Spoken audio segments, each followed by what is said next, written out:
Well, Professor Jomo, thanks very much again for your time. You're most welcome. You kindly joined us a week or so ago to discuss the economic impact of COVID-19, and we're just doing some short follow-up now. One of the points of the discussion that really interested me that you had with Vladimir Popov, my colleague, was that he initially kind of framed the discussion as a comparison of the merits between the East Asian model of economic governance and, I guess, the Western model. He'd probably correct my terminology. And there were several points in the discussion where you seemed to resist overgeneralizing, and you were keen to stress the diversity of responses within Asia, even within China itself. I wondered if I could kind of just press you a bit on that a bit more. Are there places where you think overgeneralizations are particularly unhelpful at this time, maybe? And are there also generalizations that you think are helpful? You stressed a number of positive examples, and the discussion also moved to kind of the economic future and what the new normal will look like globally and domestically in many countries. Where do you think generalizations are helpful and unhelpful at this point? Thank you very much, Jonathan. Let me emphasize that there are two elements in the so-called East Asian presentation, the argument, which I'm not comfortable with. First, I think it is fully understandable that one makes a generalization about how relatively successful the East Asian model has been, or responses have been, compared to many of the Western responses. But I think it's very important for us to identify correctly what has been successful and to acknowledge the variety of East Asian responses. And I think there are two aspects which need to be emphasized. Firstly, I think except in the case of Wuhan and the Wuhan city and the surrounding 3 provinces, the response in China has actually been is not the same as in Wuhan. There was undoubtedly a lockdown in Wuhan and then in the surrounding provinces, but for the remaining 20 provinces in China, there was no real lockdown, so to speak, beyond the annual Lunar New Year break, which usually lasts a week, but in this year it lasted 2 weeks. Nonetheless, there have been a lot of precautionary actions taken throughout China, more so in the other provinces, and where they had the advantage of what might be called early precautionary action. So there has been, for example, until early April, the second highest level of testing in the world, next to the Republic of Korea or South Korea, was actually in the city of Guangdong. Okay, so it's very important to recognize this because testing is not cheap, and particularly testing for antigens as opposed to antibodies. Antibodies only emerge in the body about 2 weeks or slightly under 2 weeks after infection. Antigens emerge arguably between 5 to 7 or 8 days. But the test for antigens is far, far more expensive, okay?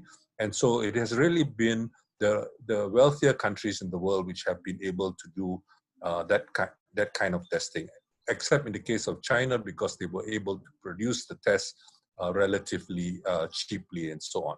So I think it is very important to recognize that the choice is not simply a choice between lockdowns and doing nothing. There is a range of intermediate options, and the most important options which were adopted in most of East Asia have actually been called early actions, early preventive actions, early precautionary actions, and so on and so forth. And it is that which has happened. Even in the case of the Republic of Korea, in the case of South Korea, what we have seen that even in the epicenter of the epidemic, which was basically in the city of Daegu, where there was a Christian cult, a secretive Christian cult operating and responsible for much of the early infections. Even in that place, what we see, even in Korea, what we have seen has not been a lockdown, but rather a whole test. They often say the treatise of test. Whereas I would like to suggest that as important as testing is, tracing is also very important. Because very often you can't afford to test the entire population, so you need to try to do as much tracing as possible to identify people the infected have come into contact with, and so on and so forth. And then treatment, of course, for those who have already been infected. So the mortality rates, for example, have been very, very high, as you know, in a place like Italy, but has been much lower in many parts of the world, other parts of the world, especially in East Asia. But the importance of early action has also been very evident in poorer countries such as Kerala state in southwestern India, where early action began as early as the end of January. And in the case of Vietnam, a country which was a neighbor of China, early action began around that time as well. So I want to emphasize the importance of early action. But what we have seen in the case of Singapore is that there has been a resurgence, and Singapore has recently resorted to lockdown precisely because of the resurgence. So even if you have initial success due to early action, one needs to remain vigilant in order to be able to cope with the crisis. And what is especially significant about the case of Kerala is that, in my view, it is especially relevant to other poor countries, partly because the means which are available to Kerala are very, very limited. As a state, most fiscal resources are centralized because it is controlled by opposition parties from the left. It has not been, it has been discriminated against in terms of revenues from the central government, even though it has done far more than any other state.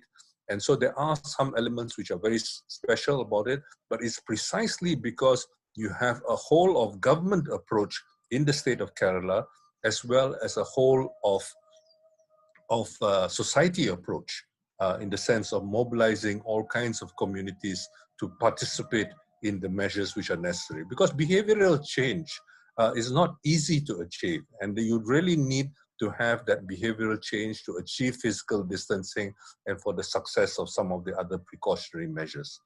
Now, so early action is a very crucial part of it, but it is no guarantee, as we have seen in the case of Singapore. And so the ability to respond and to take early action after you see a resurgence. And in the case of Singapore, apparently the resurgence has been primarily due to the neglect of the special problems of migrant workers. Singapore is a relatively small society. It has very, very high dependence on immigrant workers from other countries, particularly from Asia. And because the early actions were not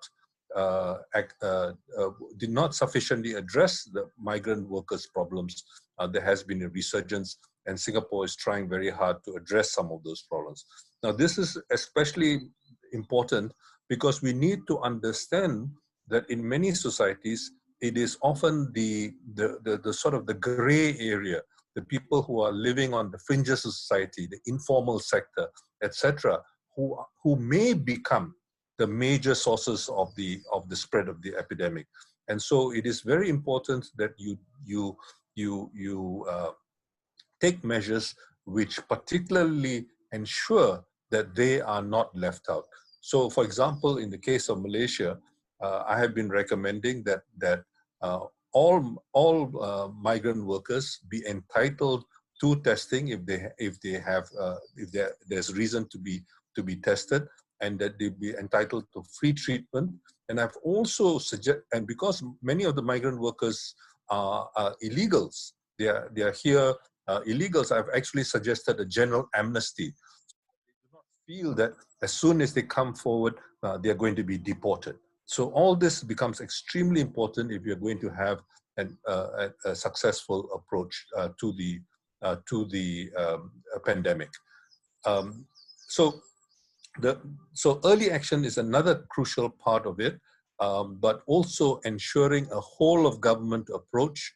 In the case of Korea, for example, they mobilize not only the Ministry of besides the Health Ministry, which everybody talks about, and the Home Ministry, which is very important for tracing. You also need to mobilize, for example, the transportation to ensure that when people are using mass transportation, they do not infect others or become infected. We need to ensure changes in the workplace so that you have sufficient spacing to reduce the chances of infection and so on. Changes in the Ministry of Education to ensure that the schools do not become a means by which you cause infections and so on and so forth. So you need a whole range of measures in order to, so a whole of government approach is very important, but you also need to have a whole of society approach. So I usually talk about all of government, whole of society as important measures. But very important part of it, of course, is the test to trace and to treat. And that, of course, has been important. Unfortunately, in many Western societies, there were unnecessary delays. In the case of the UK, for example, as you probably know, the action was delayed because there was the hope of developing herd immunity. But the Imperial College of London study highlighted that a whole of government approach would actually, a herd immunity approach would actually result in over 1 million deaths. And that really shocked the government into changing course. But by that time, of course, infections had already spread and it was necessary to undertake a lockdown. The design of the lockdown, it becomes very important because the whole point is to extend the forced physical distancing, but there is also the need to enhance social solidarity. So I try to avoid the term social distancing because social distancing often involves the stigmatization of the other, stigmatization of people from different cultures, of different colors, and so on and so forth. So we want to avoid that type of stigmatization. In India, they're very conscious of it because of caste society and the fact that, historically the outcasts were people who were suspected of being bearers of disease because, for example, they were dealing with dead animals and so on and so forth. So you want to try to avoid those types of stigmatization, and social solidarity becomes extremely important because, in a positive way as well, because you need that kind of social solidarity, cooperation to ensure that public resources and public services are run as efficiently as possible while maintaining physical distancing. Thanks very much. I'm going to just change tack slightly, partly for the sake of time, and also to introduce one of our participant questions that we didn't have time to answer on the webinar itself. But this question zooms out somewhat to the sort of geopolitical longer term level. And it's a question about your region. Came from René Fuchslocher from Chile, and he asked about the future of India as part of the kind of geopolitical tussle for the Asia-Pacific region, or the Indo-Pacific region, as he phrased it. And he asked, how will the pandemic affect India and its economic integration with the Pacific? Unfortunately, one of the consequences, or one of the consequences of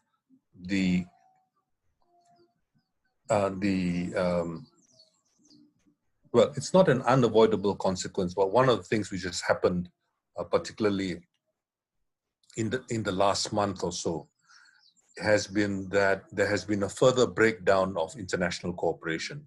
International cooperation and international solidarity are extremely important to be able to address the pandemic. Unfortunately, this has broken down, and instead of supporting the WHO, we have seen the refusal to continue to fund the WHO, which has, and instead to point the finger at the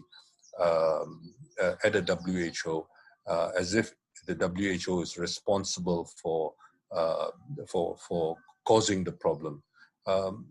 Earlier in the year, President Trump praised China for its response to the crisis and for sharing information. And if one actually looks at the timeline, it is very clear that as soon as the central authorities in Beijing recognized what was going on, they immediately shared information with the rest of the world. The East Asia particularly were beneficiaries of that sharing of information as it became available. But unfortunately, there are all too many people right now who find it to be in their interests. And we find that the authorities, not only in Washington, but also in Tokyo, in Taipei, and in Australia,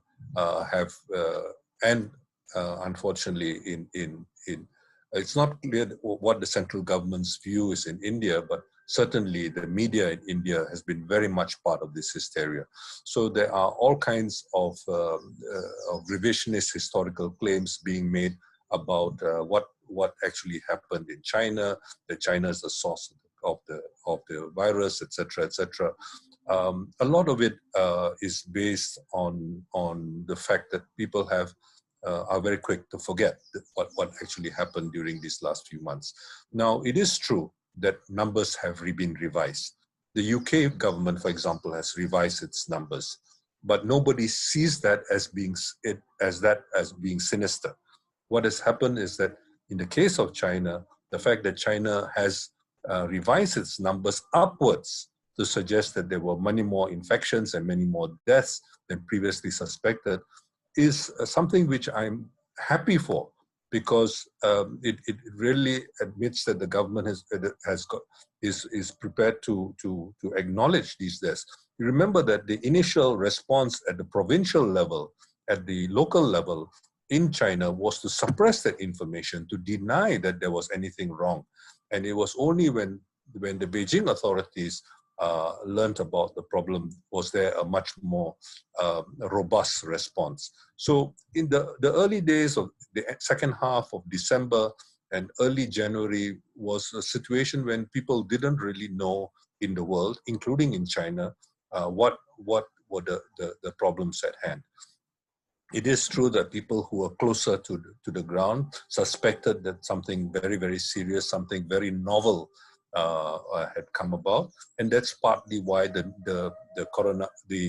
COVID-19 was initially named the novel coronavirus, because it was not just any old coronavirus, because viruses with the shape of the corona have been known to exist since the 1950s, but there was something terribly new about this coronavirus, and the very nature of the virus is also hugely problematic, because it is, well, not quite airborne, but it is an aerosol, and so it can spread within a certain distance, and as more and more information became available, many people have revised their numbers upwards, because the deaths or infections which are previously attributed to flus and so on and so forth have now been attributed to the COVID-19. So I think it is important that this be done, and it is very unfortunate that all this is happening in an election year in the United States. And so it is to, having not taken early action, it is now convenient and is a political distraction to blame to blame China and so on and so forth. And now, unfortunately, as I said, the Indian media has been very, very involved with this. And then there are any number of people who are self-appointed authorities. I follow the Indian media a little bit. People who are who believe in other schools of health and medicine, who have their own views about how to deal with this, and so on and so forth. So so all this has contributed to this. So I do not see a tremendous engagement between India and China emerging out of this particular crisis, to go back to the original question. Earlier already, the ASEAN +3 had initiated what were called the Regional Comprehensive Economic Partnership talks. They have been going on for some years without seemingly without reaching an end. And India has had withdrawn from this well before the COVID-19 problem came up. So I do not see India engaging very much with the rest of East Asia, and Prime Minister Modi has a very good relationship with President Trump, but I'm not sure that it will count for very much in terms of actually being able to deal with the crisis, and how that is going to affect the regional cooperation, or the cooperation between India and the Pacific Rim remains very, very unclear at this point. Thank you for your thoughts on India, especially. How useful do you think it is, or are there any useful speculations to be made at this stage about either geopolitical alliances or economic futures? You talked about global supply chains potentially having a sustained hit, or taking a sustained hit a couple of weeks ago, and the fact that that would affect the new normal in some way. But you were quite hesitant to predict exactly what the new normal would look like. Could you expand on that in some way? That's a difficult question, Jonathan, because precisely because it's very unclear how different corporations will respond to what has happened, how they see the future for themselves, and such decisions at corporate levels will shape the new normal. Because in many ways we live in a world which is dominated by corporations, large corporations especially, and what they do in aggregate is going to be the new normal. But my own expectation is that that many of the global supply chains which have emerged in the last few decades are going to be sometimes speedily, but more likely gradually replaced. It is not feasible for many products to be produced entirely within countries, and it's certainly not competitive to do so in many instances. But already we have seen two things happening. In the case of the US, many US corporations have been encouraged ever since President Trump got elected to the White House, have been encouraged to repatriate, to relocate, to onshore, if you will. If the last period was seen as a period of offshoring, now we see onshoring. So this I think is a pattern which we have seen. But together with that, we have seen, particularly in the case of Japan, like doing the same. Japan has urged its corporations to move back onshore, or at least to get out of China. So I see those two trends as possibly having effects. Now, if getting out of China doesn't necessarily mean onshoring. It could mean relocating. So you might source certain materials, certain parts from other locations, from let us say Vietnam or from Southeast Asia and so on and so forth.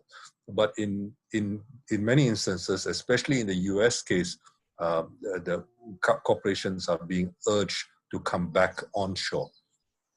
So even if they don't come back to the US, they are more likely to go to Canada and Mexico, where it is unlikely that there would be any significant change in the trade agreements so soon after, President Trump himself has put his mark on the new agreements replacing the old NAFTA. Now, what would onshoring mean? I see this going furthest in the case of food. So it would adversely affect the US is the single largest food exporter in the world, and it might affect US food production, not in the short term because crops take a long time to grow and so on. So in the medium term, you could see a reduced demand for US food exports.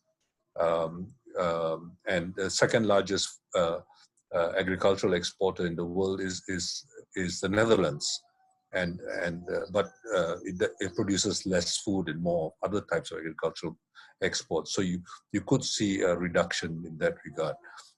But for many developing countries, this is really not an easy option to get away from exporting agricultural products. So I do not expect that there will be a radical change in terms of trying to reduce the agricultural exports of developing countries.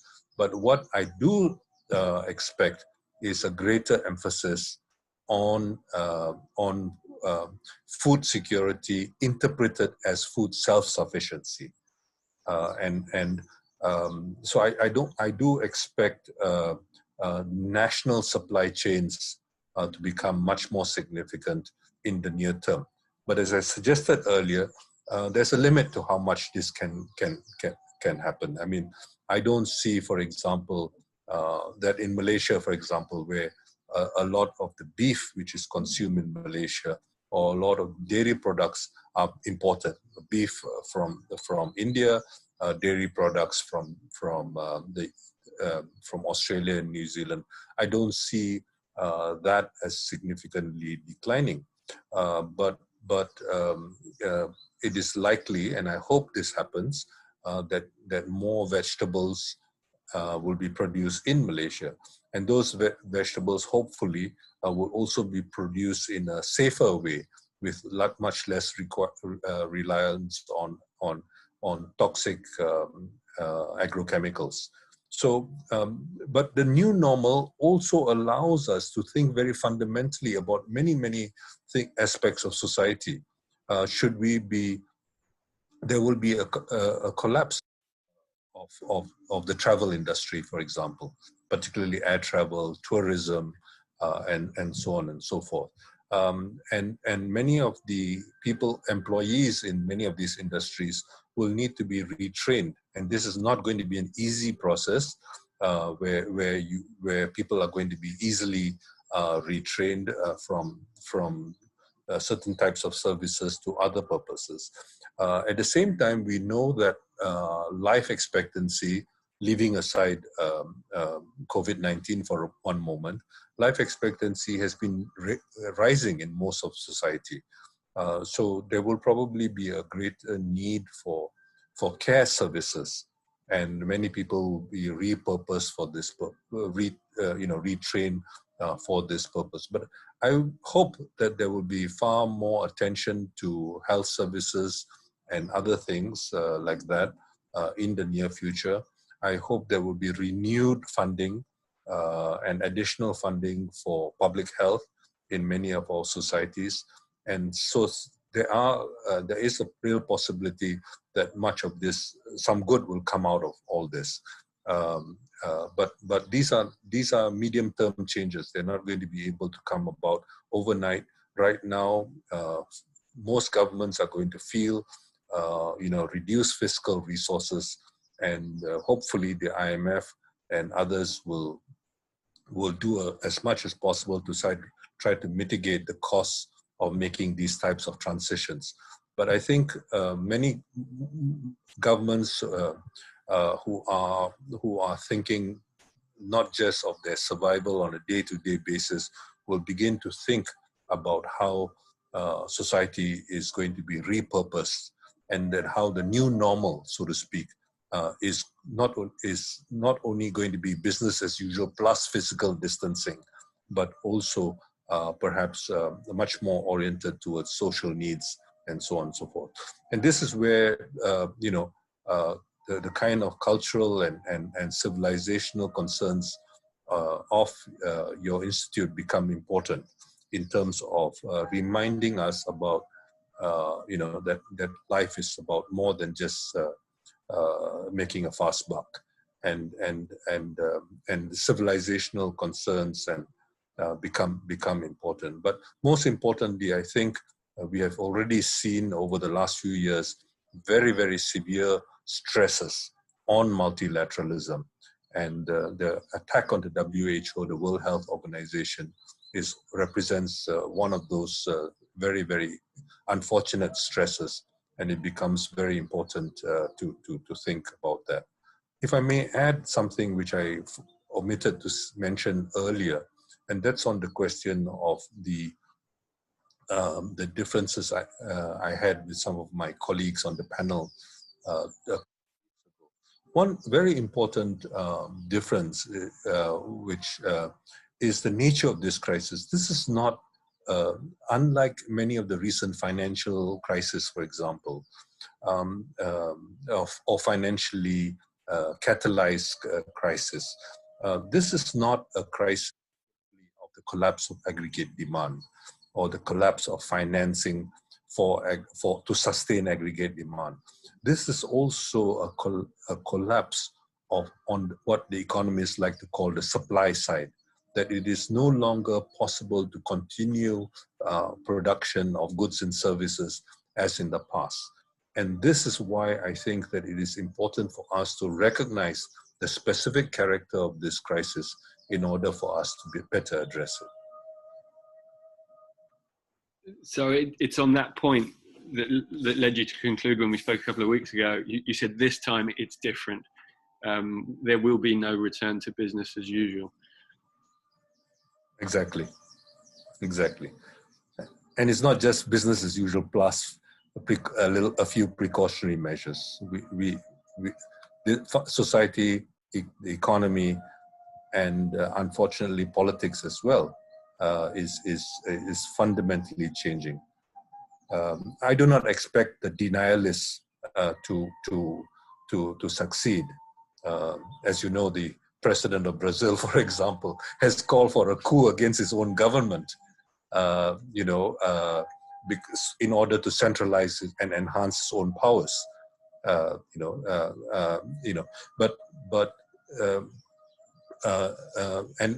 there are of course any number of other denialists out there, but this is a passing phase. I think we are getting beyond the stage of denial to recognize this crisis and now apportion blame or attribute blame to other parties, and this is where I think ethno-populist ideologies and